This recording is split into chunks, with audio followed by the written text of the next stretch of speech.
गुमानपुर नाम का एक छोटा सा अविकसित गांव था।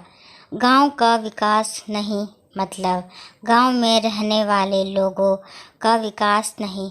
इस गांव में कुछ 3-4 परिवार थे जो थोड़े बहुत खानदानी थे।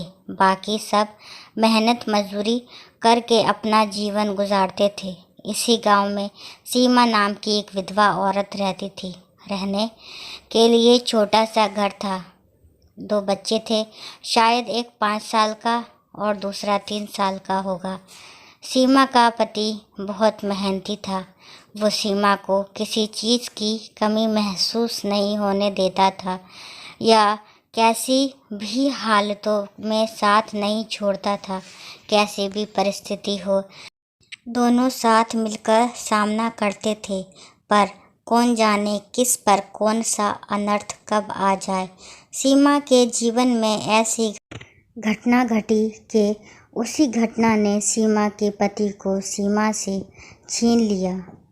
सीमा को पति के गुजरने के बाद ऐसा लगने लगा कि मैं जिंदा तो हूँ पर मुझ में जान नहीं है। परिवार चलाने के लिए अब दूसरा कोई नहीं था सिवाय सीमा के। इसीलिए कैसे भी करके सीमा ने अपने बच्चों के खातिर खुद को उस दुख से अलग किया। कुछ दिन बाद घर में जो था वो समाप्त हो गया। अब खुद क्या खाए और अपने छोटे बच्चों को क्या खिलाए, ये समस्या उसके सामने खड़ी हो गई।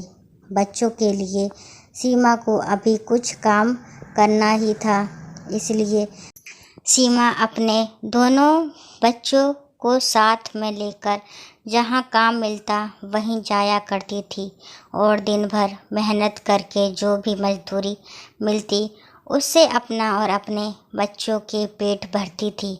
ऐसा ही समय बीतता गया और चलता रहा। लेकिन एक दिन सीमा को शरीर में थोड़ी कमजोरी महसूस होने लगी। फिर भी वह काम पर गई। ऐसे ही 2-3 दिन सीमा काम पर जाती रही, लेकिन उसके शरीर की कमजोरी कुछ ठीक नहीं हो रही थी, बल्कि और बढ़ती जा रही थी। ऐसे में काम पर जाना सीमा के लिए कठिन हो गया। सीमा बहुत चिंतित रहने लगी। अगर काम पर नहीं गई तो मेरे बच्चे भूखे मर जाएंगे। उसी चिंता ने सीमा को और कमज़ोर कर दिया। इतनी कमज़ोर कि उठने बैठने के लिए लकड़ी का सहारा लेना पड़ता था। इस कारण उसके बच्चे भूखे मर रहे थे। खाने को कुछ ना मिलने के कारण और अपने बच्चों को भूखे मरते देखकर वे लकड़ी की सहायता से आज यहाँ से कुछ मांगा तो अगले दिन दूसरी ओर से कुछ मांग के अपने बच्चों को खिलाती, पर खुद भूखी सो जाती थी।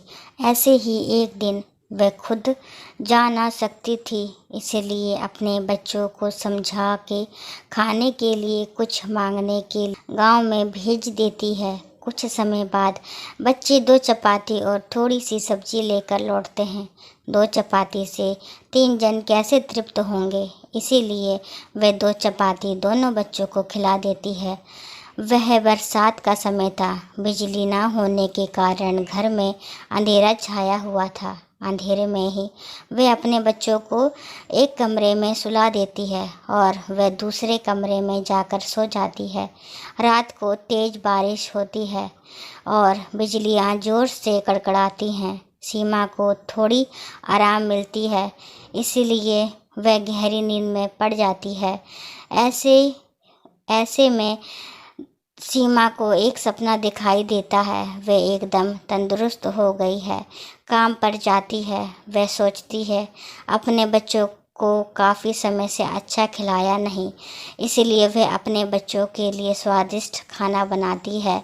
बाद में अपने बच्चे और वह साथ में बैठकर खाना खाकर सो जाते हैं। आगे सपने में सीमा ने देखा उसके बच्चे जिस कमरे में सोए थे उस कमरे का छत गिरकर उनके दोनों बच्चे मर गए हैं।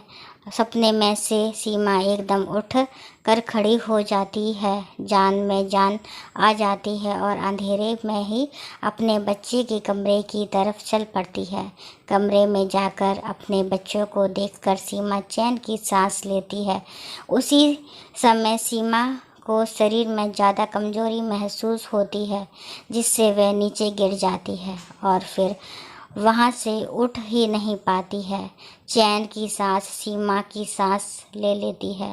दोस्तों, यही होती है माँ की ममता, जो मरते दम तक अपने बच्चों के खातिर जीने का जुनून रखती है। दोस्तों, ये छोटी सी कहानी आपको कैसी लगी? अपने विचारों को हमारे साथ ज़रूर शेयर करें। दोस्तों, कहानी विद शोभा को अभी तक अगर आपने सब्सक्राइब नहीं किया तो प्लीज़ सब्सक्राइब किए बिना मत जाएं। थैंक यू लास्ट तक कहानी को सुनने के लिए।